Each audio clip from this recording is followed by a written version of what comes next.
तेरा पूरा नाम बता। बताया ना। अरे पूरा नाम बता ना। मोहम्मद तैमूर शेख नाम है ना तेरा। ज्यादा कुछ तकलीफ है तो बताओ। हाँ तकलीफ है हम लोग को तुम लोग से। तुम लोग बांग्लादेशी के नफरत। दुकान का नाम रखा राजू पटेल।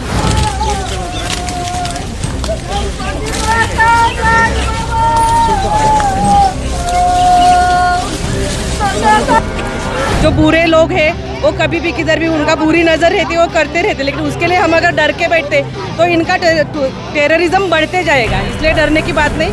दोस्तों नमस्कार, मेरा नाम प्रशांत है और आप देखना शुरू कर चुके हैं द लाइव टीवी। सबसे पहले आपकी स्क्रीन पर यह तस्वीर है, ये देखिए। ये पहलगाम अटैक के बाद जारी किए गए एक गाने का थंबनेल है और इस थंबनेल पर आप देखिए तू हिंदू है, और अगर इस पूरे थंबनेल को देखेंगे तो आपको समझ में आएगा वो कैरिकेचर बना हुआ है जो जिस तरीके से पहलगाम में लोगों को गोली मार करके हत्या की गई थी, जैसे उनको मारा गया था। इस गाने को जब आप सुनेंगे तब आपको पता चलेगा कि किस तरीके से इस पूरे हमले के बाद मुसलमानों के खिलाफ हिंदुओं को भड़काया गया, जानबूझ करके उनकी भावनाएं भड़काई गईं।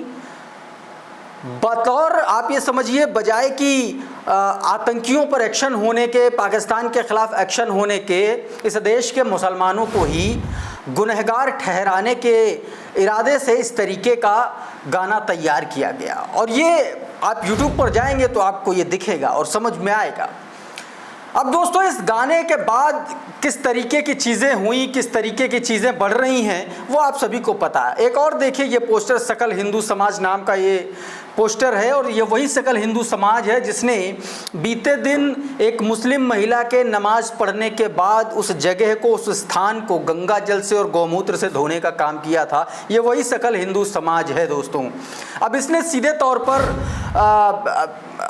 मराठी में बहुत लंबा चौड़ा पोस्टर, इस तरीके के अनगिनत सोशल मीडिया पर पोस्टर्स, वीडियोस, गाने आपको मिल जाएंगे जो सीधे सीधे मुसलमानों के ख़िलाफ़ एक तरीके से भड़काऊ प्रकार का कंटेंट क्रिएट कर रहे हैं। ऐसे लोग भी तमाम सारे हैं दोस्तों। लेकिन इसका खामियाजा क्या हो रहा है? इसका खामियाजा ये हो रहा है, इसका अंदाज़ा आप इस बात से लगाइए। ये आपकी स्क्रीन पर इंडियन एक्सप्रेस अखबार की एक कटिंग है, ये देखिए और इसकी हेडलाइन देखिए। No one stood up for us, 16 shawl seller leave Mussoorie for Kashmir after 2 assaulted by locals. दरअसल हुआ क्या है दोस्तों, 22 तारीख को अटैक हुआ और 23 तारीख को मसूरी के स्थानीय लोगों ने 2 मुसलमानों को, कश्मीरी मुसलमानों को बुरी तरीके से पीटा और उनको प्रताड़ित किया। और उसका खामियाजा ये हुआ कि वहाँ से लगभग 16 शॉल बेचने वाले जो लोग थे वो कश्मीर से पलायन कर गए, वहाँ से चले गए, उनको भगा दिया गया। हालांकि इस मामले में इंडियन एक्सप्रेस की रिपोर्ट कहती है कि 2 लोगों को अरेस्ट भी किया गया है इस पूरे मामले में। लेकिन जब आप भड़काएंगे तो इसका नतीजा आखिर क्या होगा? मुजम्मिल जलील करके हैं ये, जिनकी ये खबर है पूरी, इन्होंने बाकायदा ये खबर अपने ट्विटर हैंडल से शेयर की और उसी हेडलाइन का स्क्रीनशॉट भी ट्विटर पर अपने कोट भी किया है। No one stood up for us, 16 shawl sellers have Mussoorie leave Mussoorie for Kashmir after 2 are assaulted by locals। ये इंडियन एक्सप्रेस की खबर है और ख़बर को रिपोर्ट करने वाले जो पत्रकार हैं मुजम्मिल जलील वो अपना इस पूरे मामले पर अपनी रिपोर्ट भी उन्होंने शेयर की है दोस्तों। अच्छा, इस तरीके के दोस्तों तमाम सारे ऐसे मामले हैं। एक और वीडियो वायरल हो रहा है, ये वीडियो पश्चिम बंगाल का बताया जा रहा है और पश्चिम बंगाल के निवासी मोहम्मद शेख को, जिनके पास आधार कार्ड भी था और तमाम सारे डॉक्यूमेंट थे, उसके बावजूद जो है उनको परेशान किया जा रहा है। पश्चिम बंगाल के ये रहने वाले हैं और ये वीडियो जिस जगह का है वो है महाराष्ट्र में इनको परेशान किया जा रहा है दोस्तों। अब आप ये वीडियो देखिए, क्या वो शिकायत कर रहे हैं, उसके बाद मैं आपको आगे की बात बताता हूँ। मोहम्मद शेख। अरे वालिद नहीं है क्या तेरे को? वालिद बोले नहीं, जबरा मुसलमान है तो वालिद मतलब नहीं मालूम क्या तेरे को? मुसलमान है। हाँ तो वालिद मतलब बाप होता है। तेरा बाप का नाम नहीं है? बाप का नाम? हाँ, तैमूर शेख। तैमूर शेख। पूरा नाम बता, तेरा पूरा नाम। तेरा पूरा नाम बता। मेरा ना? तेरा पूरा नाम बता। बताया ना। अरे पूरा नाम बता ना। मोहम्मद तैमूर शेख नाम है ना तेरा? नहीं, जबरा नाटकी करने करते है। मेरा पापा का। क्यों, क्या हुआ बोलो तो। अरे तू नाम बता पूरा। ज्यादा कुछ तकलीफ है तो बताओ। हाँ तकलीफ है हम लोग को तुम लोग से। तुम लोग बांग्लादेश इधर आके दुकान का नाम रखा राजू पटेल। हाँ स्कैनर पे अलग नाम आ रहा है, ऊपर अलग नाम। ये जन थोड़ी है दादा, हम लोग 5-6 जन है। तो दोस्तों इस तरीके से इनको परेशान किया जा रहा है, प्रताड़ित किया जा रहा है। इसी को लेकर के नदीम अहमद अपने ट्विटर हैंडल पर लिखते हैं कि हिंदुस्तानी बांग्ला भाषियों को भी लोग बांग्लादेशी घुसपैठिया समझ रहे हैं। बांग्लादेश वाली शेख हसीना इन्हें अपनी लगती है, लेकिन पश्चिम बंगाल के शेख इन्हें पराए लगते हैं। पश्चिम बंगाल के निवासी मोहम्मद शेख को, जिनके पास आधार कार्ड भी मौजूद था, फिर भी मराठी आतताई इन्हें परेशान कर रहे हैं।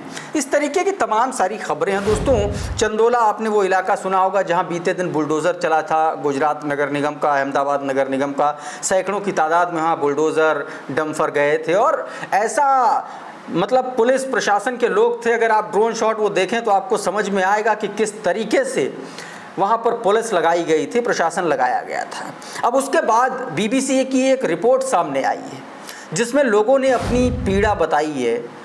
बांग्लादेशी रोहिंग्याओं से ज़्यादा वहाँ पर ये कहा जा रहा है कि अहमदाबाद के रहने वाले, भारत के रहने वाले लोगों को, उनके घरों को उजाड़ दिया गया। BBC की ये रिपोर्ट बताती, बहुत कुछ बताती। दोस्तों इस रिपोर्ट का एक छोटा सा हिस्सा देखेंगे तो आपको समझ में आ जाएगा। पहले देखिए आप ये क्या कह रही है।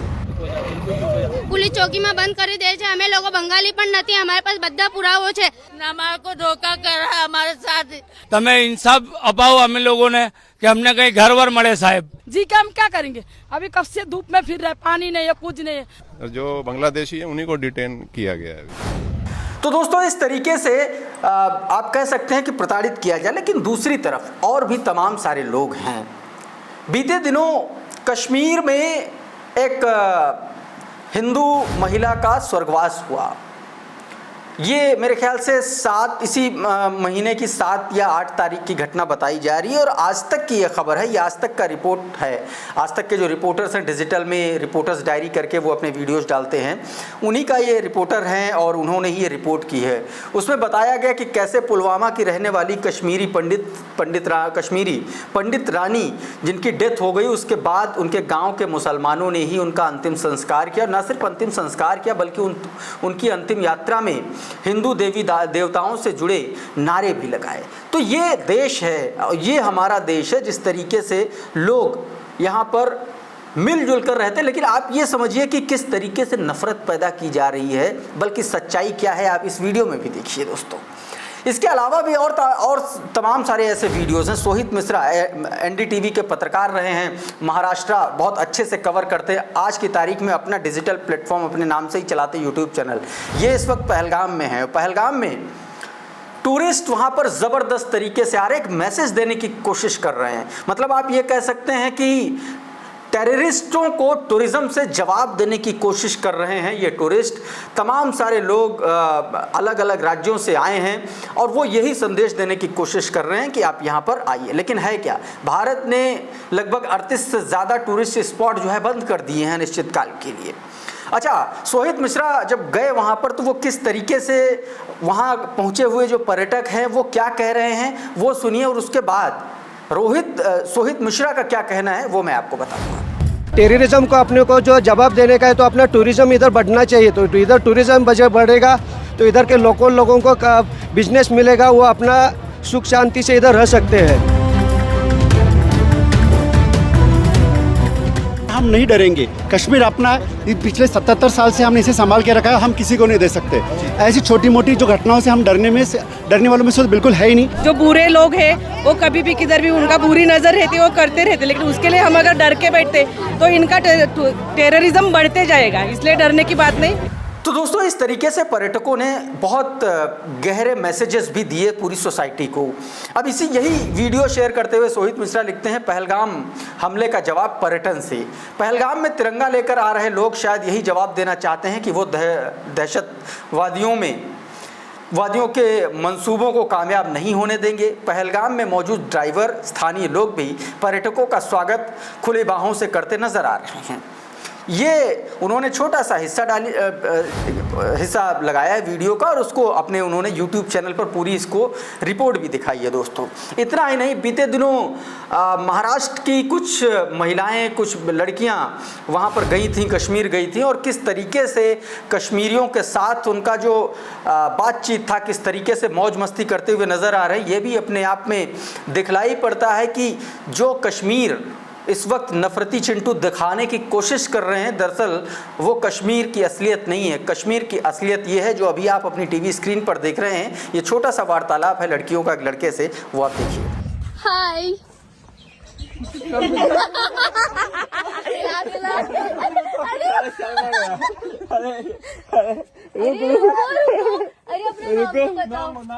अरे अपना नाम बताओ। नाम बोलो। राकिब सलाम वालेकुम। इतना क्यों शर्माते हो? अरे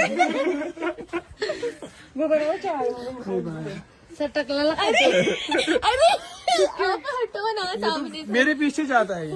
अरे आप हटो ना सामने से। तो ये कश्मीर है दोस्तों। इस तरीके से कश्मीर और कश्मीरी लोग पर्यटकों का स्वागत करते हैं। अब दोस्तों एक और खबर मैं दिखाना चाहता हूं, आपको बताना चाहता हूं, प्रधानमंत्री नरेंद्र मोदी से जुड़ी हुई। याद कीजिए 2008 का 26/11 अटैक, और 26/11 अटैक के एक दिन बाद प्रधानमंत्री नरेंद्र मोदी ने होटल ओबरॉय के बाहर बाकायदा प्रेस कॉन्फ्रेंस की थी।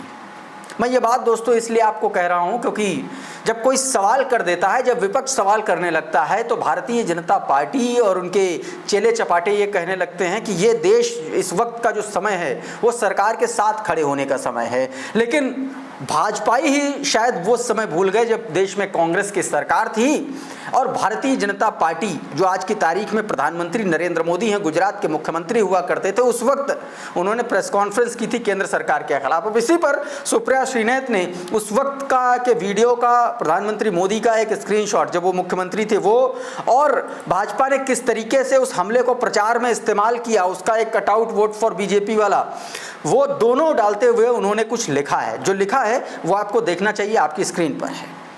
सुप्रिया श्रीनेत लिखती हैं, बीजेपी सरकार को इस मुश्किल वक्त में समूचे विपक्ष को आप पूरा समर्थन है क्योंकि ये एकजुटता का समय है, लेकिन बीजेपी या खुद मोदी जी ने ऐसा नहीं किया था।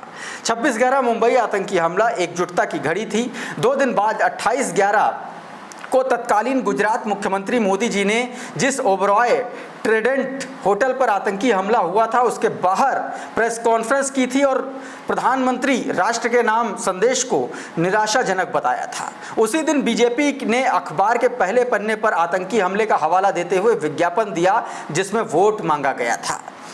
पर हमने, और इनमें बहुत फर्क है, हमने देश के लिए शहादत दी है। ये सुप्रिया श्रीनेत कांग्रेस की ऑफिशियल स्टेटमेंट, इसको माना जा सकता है दोस्तों।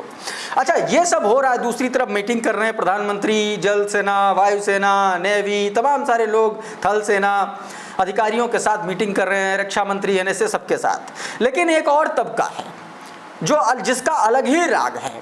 जरा ये अखबार की कटिंग देखिए और इसकी हेडलाइन पर आप गौर कीजिए। लिखा है, पाकिस्तान के सर्वनाश के लिए लाल मिर्ची से आहुतियां, लाल मिर्ची से हवन दिया जा रहा है। मतलब आप, मूर्खता की हद है, आप ये कह सकते हैं मूर्खता की हद है कि किस तरीके से ऐसे लोग हैं। अब इसी पर दोस्तों एक ट्विटर हैंडल है प्रोफेसर सतीश पांडे, इन्होंने ज़बरदस्त तरीके से कटाक्ष कर दिया इसी मामले को लेकर के।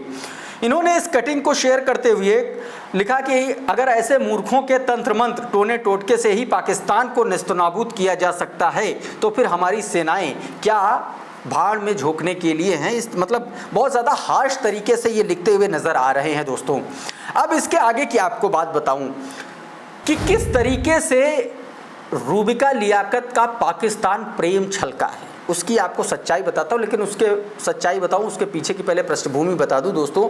एक खबर छपी टाइम्स ऑफ इंडिया में जिसमें पाकिस्तान के पूर्व क्रिकेटर शाहिद अफरीदी ने इंडियन आर्मी पर ज़बरदस्त अटैक करने की कोशिश की, उन्होंने तंज कसने की कोशिश की।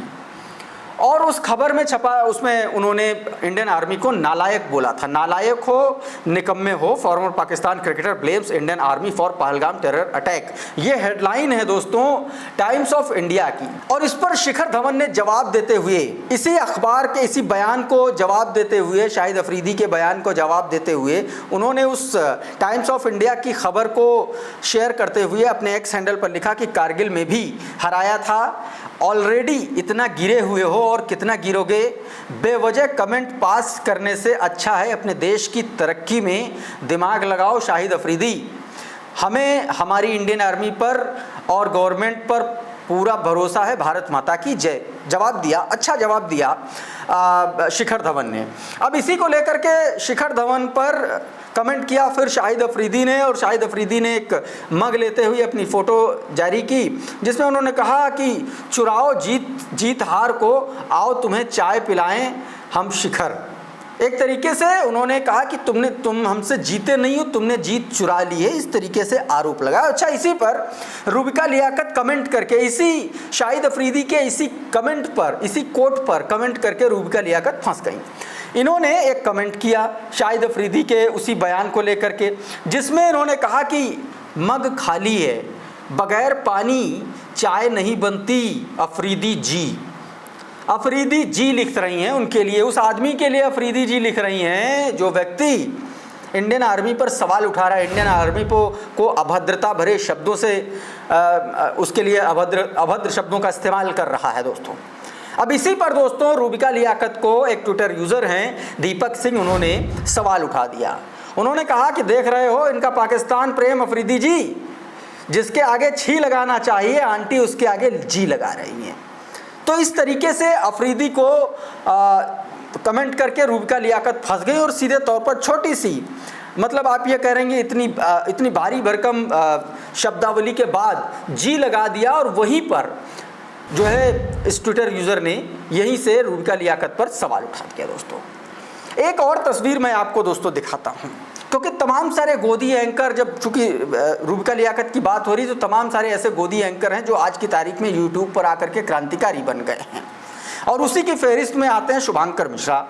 शुभांकर मिश्रा जो है इस वक्त लगातार सरकार पर सवाल उठा रहे हैं।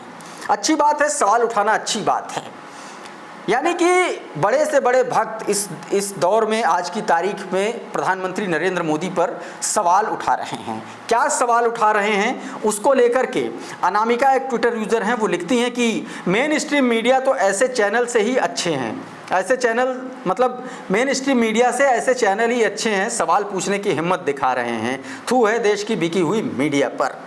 ये शुभांकर मिश्रा कुछ दिन पहले तक आज तक में एंकर हुआ करते थे, आज की तारीख में डिजिटल मीडिया पर ये काम करते हैं, और ये भी पाला बदल चुके हैं बहरहाल अभिषेक उपाध्याय की तरह। तो ये दोस्तों इस तरीके से मीडिया अपना काम कर रहा है, गोदी मीडिया किस तरीके से नफरत फैला रहा है, और शुभांकर मिश्रा जैसे पूर्व गोदी पत्रकार अब कम से कम सवाल पूछने की हिम्मत दिखा पा रहे हैं। एक और खबर बताता हूँ आपको दोस्तों, बीते दिनों आपको मेरे पिछले वीडियोस में आपने वो देखा होगा डिबेट का हिस्सा एबीपी न्यूज़ की पत्रकार चित्रा त्रिपाठी, जिसमें भारतीय जनता पार्टी के प्रवक्ता गौरव भाटिया अखिलेश यादव के लिए अभद्र शब्दों का इस्तेमाल कर रहे थे। अब उस पर एक्शन हो गया है। अखिलेश यादव ने ऐलान कर दिया है कि अब समाजवादी पार्टी के प्रवक्ता चित्रा त्रिपाठी की किसी भी डिबेट में हिस्सा नहीं लेंगे। बेशर्मी क्या होती है मैं आपको बताता हूं। ये जो 200 रुपए के टोटी चोर है ना, इनको दिक्कत होती है जब प्रधानमंत्री जी तैयारी करते हैं कि पाकिस्तान को नेस्त नाबूद करेंगे। अखिलेश यादव ने क्या कहा? युद्ध नहीं होना चाहिए। बेशर्मी ये होती है। अखिलेश यादव कौन है कहते हैं युद्ध नहीं होना चाहिए? एक ट्विटर यूजर है, उन्होंने ये मैसेज शेयर करते हुए लिखा कि Samajwadi Party boycott Chitra Tripathi, no more shows with her Samajwadi Party, ban debates with Gaurav Bhatia, enough is enough, reason Bhatia used abusing language and Chitra Tripathi state silent. जिस वक्त गौरव भाटिया डिबेट में अखिलेश यादव को अभद्रता भरे शब्दों से नवाज रहे थे, उस वक्त चित्रा त्रिपाठी एकदम साइलेंट मुद्रा में थी, और इसी के बाद समाजवादी पार्टी और अखिलेश यादव ने ये फैसला लिया है दोस्तों। बहरहाल इस वीडियो में इतना ही दोस्तों। हमारा ये वीडियो अगर आपको अच्छा लगा तो इसको लाइक और शेयर कर दीजिएगा, चैनल को सब्सक्राइब कर लीजिएगा। बहुत बहुत शुक्रिया, बहुत बहुत धन्यवाद। आप जुड़े रहिए द लाइव टीवी के साथ। नमस्कार। द लाइव टीवी, सच सबसे आगे।